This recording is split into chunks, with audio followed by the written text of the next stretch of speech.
In the great three-way battle for dominance at the July box office, I don't think many people were given Fantastic Four great odds. Not only was it going up against a juggernaut like the Jurassic World franchise, which somehow keeps churning out billion-dollar movies despite becoming the dinosaur equivalent of the Fast and Furious, only less coherent, but it was also competing directly against James Gunn's Superman by James Gunn, a movie so insanely hyped up that you could almost forget there were actually other films coming out this summer. And it wasn't exactly taking on these competitors from a position of strength either. The MCU is a brand struggling for relevance and direction these days, let down by two disappointing flops already this year, and a TV show so terrible that even Marvel tried to bury it for years. And as if all that wasn't bad enough, the film itself was dogged by controversy, rumours of panicked reshoots and rewrites, terrible test screenings, girl bosses and political pandering. And of course, the whole thing was built around Pedro Pascal, the most overexposed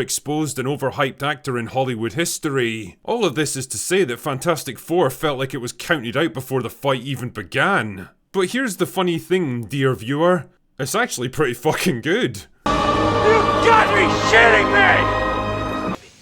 In the quiet words of the Virgin Mary, come again. I mean, let's not go nuts here. It's not a great movie by any stretch. It's not going to change the world or save the MCU. Superhero movies totally aren't back because of this one film, and there's definitely issues with it. The antagonists aren't very well developed, there's a bit too much convenience driving the plot forward, and you can tell the third act's been chopped up in editing. But for the most part, I think the good far outweighs the bad in this case. The four leads were likeable and easy to get invested in, the plot was simple but effective for building up the stakes and tension, the gloriously retro-futuristic world was a nice break from the visual diarrhea that we're used to seeing, the dreaded Marvel humour was massively toned down, there was no girl bossing or pandering like the rumours suggested. Damn man, even Pedro Pascal did a pretty good job as Reed Richards. No way! I can't quite believe I'm saying this about a Marvel movie in 2025, but credit where credit's due, I quite liked Fantastic Four. The movie opens on an alternate version of Earth with a brisk and breezy intro that explains the origin of the Fantastic Four in a quick, simple summary that works neatly in context. Unlike a fucking wall of text, James. After their first journey into space that gave them all superpowers, the team are now heroes and global celebrities who use their powers for the good of humanity.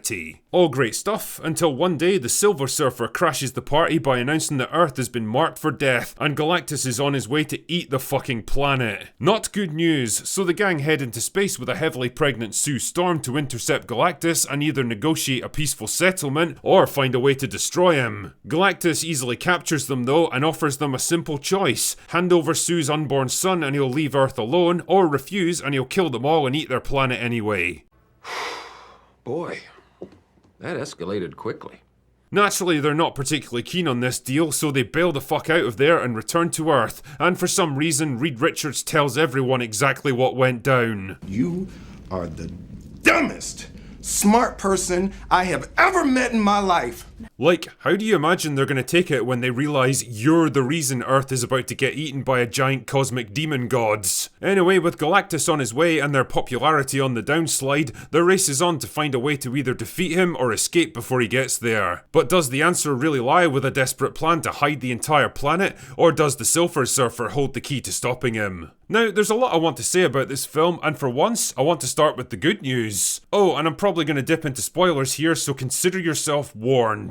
Anyway, the first piece of good news is that most of what was leaked about this movie was either wrong or massively exaggerated. Sue Storm isn't some annoying girl boss who dominates every situation. The movie doesn't pander to gender politics or knock down the male characters just to big up the ladies, and the finale isn't just her and the Silver Surfer saving the day single-handed.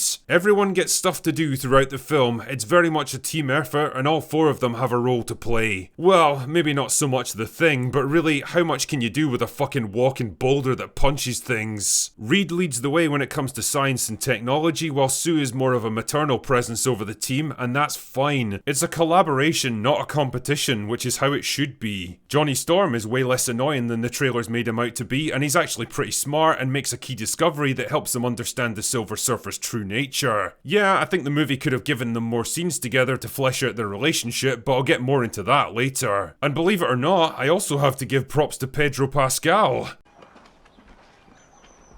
Fuck. Whatever you might think of his public persona or Hollywood trying to push him into absolutely everything, one thing you can't deny is that he's a pretty fucking good actor, and when he's given the right role to work with, he can do great things. I actually liked his portrayal of Reed Richards. He's smart, composed and logical, and despite what the rumours would have you believe, he's never pussified or pushed to the side in favour of Sue Storm. There's a real theme of family, loyalty and teamwork running throughout the narrative, and holy shit, after all the weirdly sterile, sexless, joyless, loveless relationship that we've had to put up with in recent years, it was like some wild acid trip to have a movie that revolves around a husband and wife who love each other and the child that they're about to bring into the world. We've actually reached the point where a bog standard nuclear family dynamic is some crazy revolutionary concept now. Another thing I appreciated about Fantastic Four was how removed it was from the rest of the MCU and its bullshit convoluted storylines. For once, I didn't have a laundry list of movies and TV shows I needed to catch up on just to understand what the fuck was even happening here. It's just a neat, self-contained story, and I liked that. On the downside, probably my biggest issue with the film is the Silver Surfer, but not for the reasons you might think. Honestly, I don't much care if she's male or female because she's a fucking space alien made out of liquid metal. My problem is that I wanted the movie to do a bit more with her. I wanted to know more about her mindset and motivations, her personality, how she sees the world and how she feels about what she does. As it stands, she's not in the movie enough for me to form much of an opinion about her at all, and her redemption arc feels kind of unearned because there's a lot of connective tissue missing. Probably because it was left on the cutting room floor, but I'll get back to that shortly. It's much the same problem with Galactus. I mean, don't get me wrong, he looks awesome, and Ralph Ineson does great work with the voiceover, even if I wish he would have kept his Yorkshire accent. Hey up lass, give me baby or I'll eat your planet. Ah, that's champion. Again though, the problem is that the movie doesn't tell us a whole lot about him. He's just big and hungry and he eats planets, I guess, and he wants baby Franklin to somehow take over his role one day. Like, I've literally got no idea how that's even meant to work functionally, and I don't get the impression you're meant to think about it too much. It's a testament to how much I enjoyed this film though, that my biggest gripes are the things missing that I wanted to see more of, rather than the stuff already in it that I hated, and I get the impression there was originally a longer cut of this film that gave us more of those all-important character moments and connective scenes. Whether it was a panic in studio trying to course correct after negative feedback, or just a desire for a shorter runtime,